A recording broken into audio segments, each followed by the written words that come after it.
Perfect. There we go. And we are live. I want to thank everyone for tuning in to a very special edition of Off the Record on the People's Podcast this evening. I am Joshua Leonard Muhammad, and we have a wonderful guest with us tonight, one who's going to give us some amazing information as well as inspiration, and that is none other than Brother Tywaan. Assalamu alaikum, sir. Walaikum salam. Yes, sir. Now, Brother Tywaan, the first question we would like to know, sir, first of all, thank you for taking time out of your busy schedule to come have a conversation with the People's Podcast on behalf of myself, my family, and the viewing audience. We want to thank you again. The first question that we have for you, sir, is when did you first hear the teachings of the Most Honorable Elijah Muhammad? Yes, sir. Well, first of all, I would like to thank you and the People Podcast for giving me the privilege and the honor to be amongst you guys. I want to say assalamu alaikum to you and your family and happy Savior's Day. The first question, yes, sir.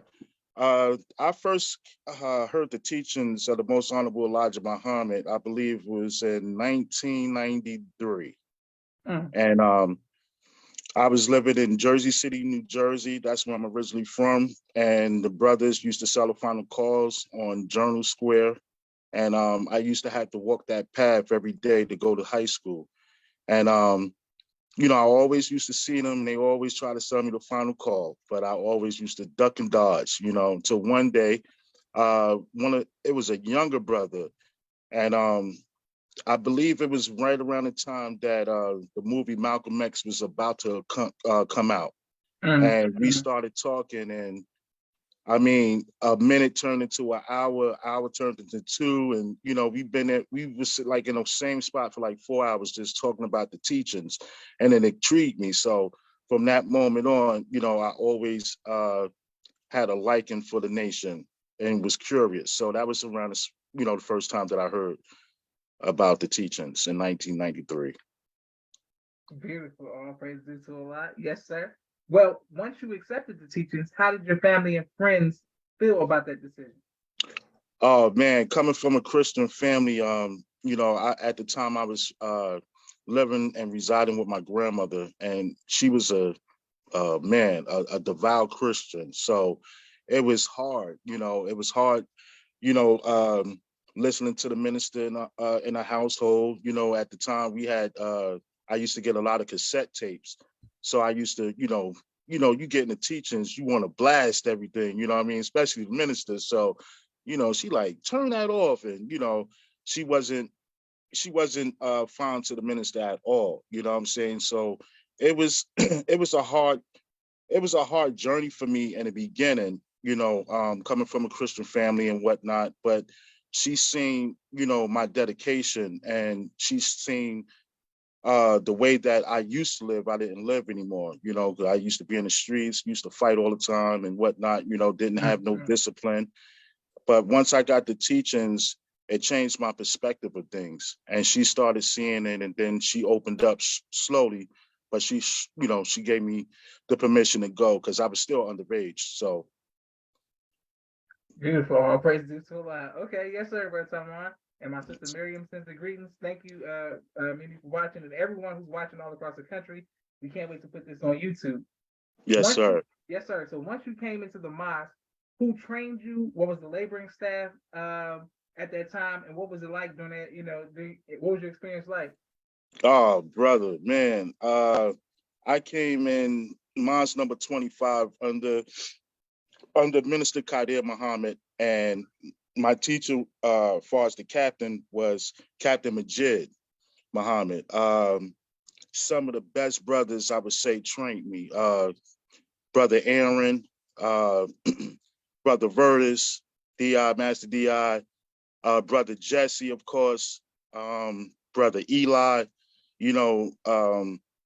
a lot of brothers out of Newark, New Jersey. I remember the times where as though we used to go to the mosque, and we used to be at the mosque, oh man, damn near all day and all night. FOY class used to be lit, as the young brothers would say, and it was more discipline. I would say for me at that time, it was more discipline. We used to train mind, body, and soul. We get up, we go sell a final call, before we started Final Call, though, we would train. We would go to the park and run laps and do the exercise, and then we would go hit the field. After the field, we would go to our mosque meetings, and after the mosque meetings, we would still go out and soldier. So, and we did it as a unit. You know what I'm saying? And it was love. It was love, and it still is love, but it was different back then than it is today. You know. Yes, sir. Yes, sir. Okay, great. And walaikum salam, name of my sisters and greetings. And once I'm again, we like, can't wait to put this on YouTube. Please let us know what city you all are watching all across the country. Yes, sir. So you came in '93, so that means the Main Man March, you got to experience that. What was it like as a young man, the climate leading up, and how did it personally impact you? brother, I would say um, how me growing up in a Christian household, and they used to describe how heaven was and whatnot. Being amongst the brothers, being in DC was like heaven on earth for me. Being young and being with the older brothers, traveling, just the whole experience. From me waking up in the morning, making sandwiches to travel in a car with some of the brothers and having dialogue. And then when we get there, we had to take the train, and just seeing all the brothers coming through. It was a heartfelt moment. If I was to step on a brother's shoe, the brother would apologize to me and vice versa. It was all love. It was peace. The climate of the Million Man March, again, it was like heaven on earth for me. It was something that I would never forget, and it impacted my life a great deal. It was like seeds being planted or dropped, and later on blossoming, because I believe I was like 17, 16 or 17 at the time, and I didn't get a full uh, understanding, I would say, at the time. But as years generated, them seeds generated as well.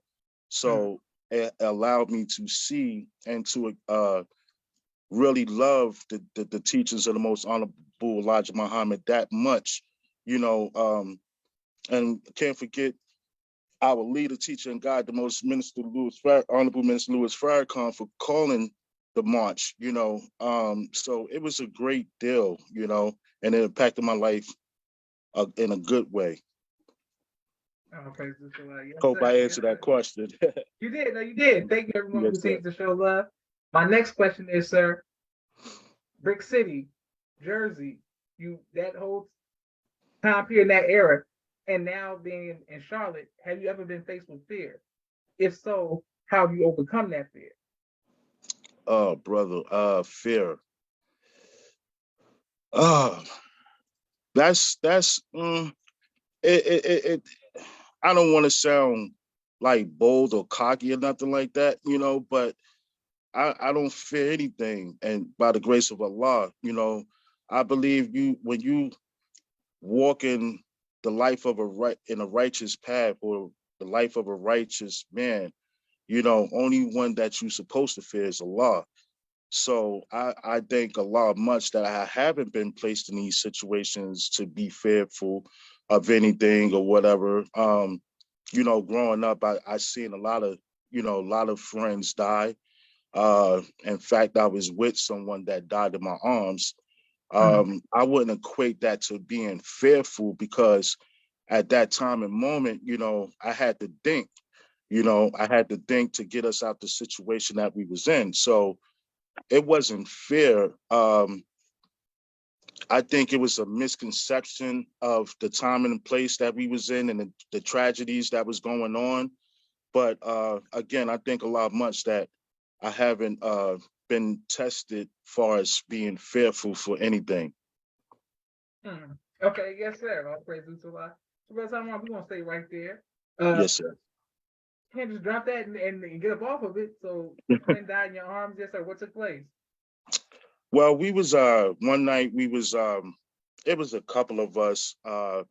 We was traveling to a little place in Hoboken, New Jersey, and I was with one of my best friends by the name of Charles at the time, and I don't know really what transpired. I think it was words that was being said, and then the next thing I knew, we was being shot at. And it was unfortunate that my friend, he got shot. And around the time, it was during, I want to say July. So it was like a lot of firecrackers that was going on. So we didn't think nothing of it or whatever until he grabbed his chest. And once he grabbed his chest, we put him in the car, and everybody was panicking. But by the grace of Allah, it came to me to be, calm, and I didn't know at the time where the hospital was, even though I passed this hospital, on a regular. It was just a lot of stuff was going on. But by the grace of Allah, I was able to direct the guy to the hospital because he panicked.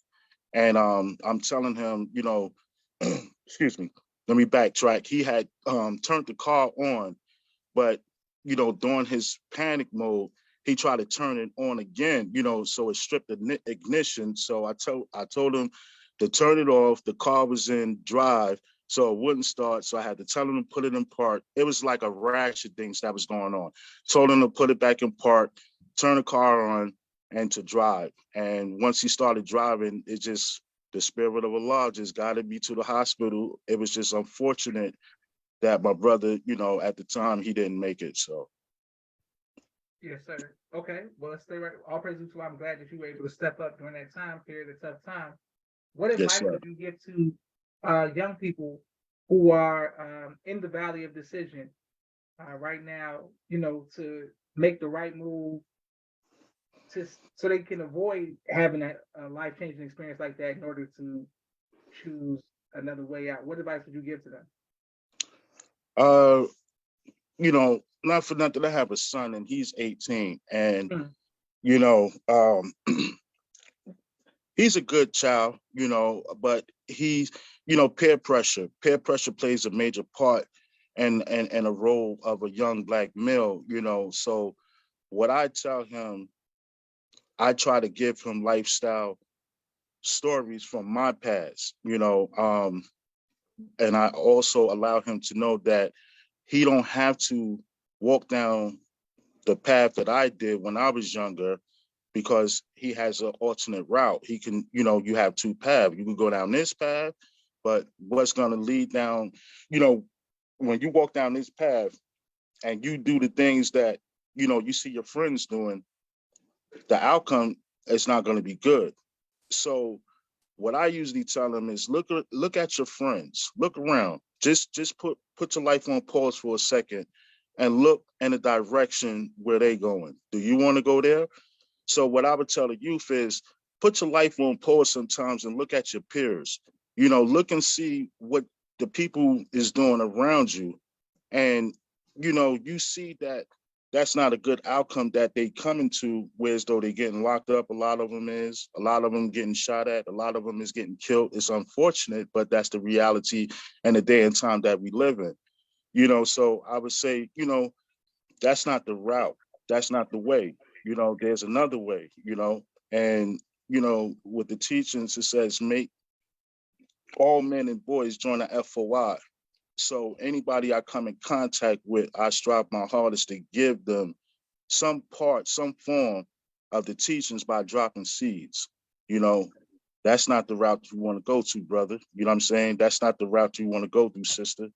You know, so just giving them an option, giving them a choice, letting them know what's lie at the end of the road. If they on the wrong road or they on the right road. So Perfect. Okay, yes, sir. And on that note, we have a quick 60-second commercial break, Brother Tywaan, for all the sponsors of the People's Podcast. I want to thank everyone who continues to show love. 1 second. Here we go. There we go. Yes, sir. Boom. And then we come right back to our Brother Tywaan. Thank you all for watching all across the country. Here we go. Please reach out to him if you need any of those services. Sister Miriam's ABC I Love Me, children's book and coloring book, and now Spanish book. All three available on Amazon.com. Sister Naina's Stay on Point Dance Academy, LLC. She teaches ballet virtually to young girls all across the country, right here in the studios of Atlanta, Georgia. Dr. Henry Carter's Kim Henry Turkey Legs, right here in Atlanta, Georgia. Brother Rashad Muhammad's COVID-19 disinfected cleaning services out of Chicago. Student Minister Sharif Muhammad's book, A Soldier in the Movement of Christ, available on adultsharif.com. And lastly, Brother Joshua Muhammad's book, Cleopatra, as well as No Father, No Excuse, both available on Amazon. Perfect. All right, now we're right back with our brother Tywaan. Okay, here we go.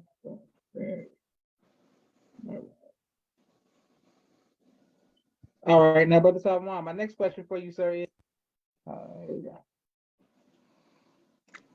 There we go. All right, brother Tywaan, my next question for you is your greatest trial in life, and how have you been able to overcome that trial? Good question.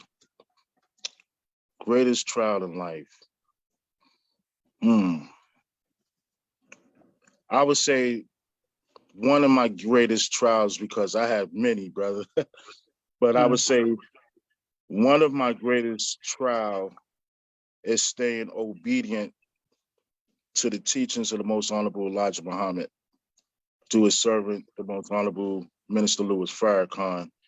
And I say that because, you know, we are faced with adversity on a daily basis, you know,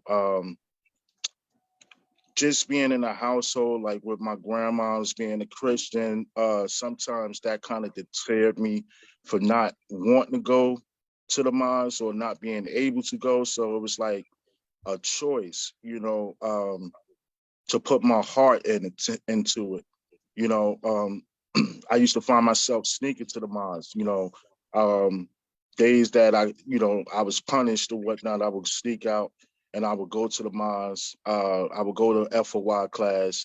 And then when I get, when she used to find out, I would get punished even more. So I would say that was one of my hardest trials, just staying accord, you know, even though eventually she gave in and she saw the transformation within me.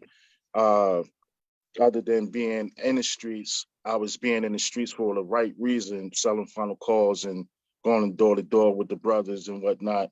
I wasn't going door to door, kicking in doors or, you know, doing things like that. So I would say that was one of my hardest trials. Today, it's still a trial, just staying accord, you know, living in the world that we living in, you Yes, know, sir. but you know, by the grace of Allah, I'm grateful to be around a strong brotherhood, and my jobs keep me busy, brother. You know, my businesses, and so I kind of remain busy. Perfect. All praises due to Allah. Yes, sir. Okay, well, that's good to hear. Hold on 1 second. Yes, All right, sir. now what's your greatest joy? What has been your greatest joy in life? My greatest joy is being around my children, showing them different things, far as business wise, you know, building businesses and, you know, trying to teach them the way of building business credit and whatnot like that. Just teaching them new things, giving them an avenue to create things for themselves rather than to take the easy way out. Not the easy way out, but just having the ability to do for self rather than take a job for someone else. So that's my greatest joy, just giving them knowledge, wisdom, and understanding as far as the business and the teachings as well. Perfect. Okay. Yes, sir. Okay. And please forgive me for this camera. It's acting a fool right now. Yes, sir. My Yes, next sir. question for you, sir, is how has being a father impacted you? It impacted me a lot, brother. It impacted me in ways where as though I never thought that I can be impacted, you know, as far as just being a father, that alone says it all. But being a prime example, being a good example, should I say, um, that's a challenge within itself, but it's also rewarding because, you know, I give my children good images, I would say. Good food, good dialect, good everything. You know what I'm saying? I try to install good morals within them. You know, teach them, little things like saving money. When you go to the store, you got to spend all your money or whatever. But being a father it plays a major part for me, because my father was in my life, and he didn't live as long, I would say, that I would want him to live. But me being around my children, them seeing me every day, me spending quality time with them, having a father-son talk, daughter, father to daughter talk, that plays a major part for me. And it makes me want to go harder and do better, So. Oh, praise to a lot. Yes, sir. Okay. And Brother Tywaan, you said you're married, correct? Yes, sir. Yes, sir. What advice would you give to future husbands? Brother. Oh, brother. Oh, your wife is always right. Oh, brother. Man, communication is the key. You got to communicate, brother. You got to communicate. Me, I'm more relaxed and reserved in that area. I'm kind of, how you say it, standoffish as far as arguing and stuff like that. I say what I say and that's it. But, sometimes your wife wants you to communicate with her rather than to stay silent or walk away. You know what I mean? That's just their nature, So I would say communication. Communication is a major plus in a relationship. And without that, you have nothing. It's not so much as finance, but communication. Yes, sir. Yes, sir. Okay, so you dropping jewels for sure. All right. What is your favorite album of all time, Brother Tywaan? Ooh, favorite album of all time. I don't know, because I'm an old school head, I would say. Like, I like the Delphonics and Okay. Stylistics, the Okay. Whispers. Okay. But when I do, on the days that I do go to the gym, I would say Lil Durk is my main focus right there. That's my man. Okay. Okay. 702. Yes, sir. Yes, sir. Uh, you know, anything by Durk, that's what I listen to. For sure. So, Yes, sir. Chicago stand up. All right. yes, sir. Yes, sir. All right. Now, Brother Tywaan, the question that we want to know, sir, as well, that we ask all of our guests is, what would you like your legacy to be? Brother, just being one that strived in the name of Allah to do what's right and to be a good soldier for Allah. Yes, sir. Oh, praise due to Allah. Yes, sir. I want to thank you very much for taking time out of your busy schedule, Brother Tywaan, for coming on People's Podcast. We're going to upload this to YouTube right now. May Allah continue to bless you. We thank Allah for your sacrifice and the sacrifice of your family as well. And I look forward to meeting you in person, inshallah, very soon.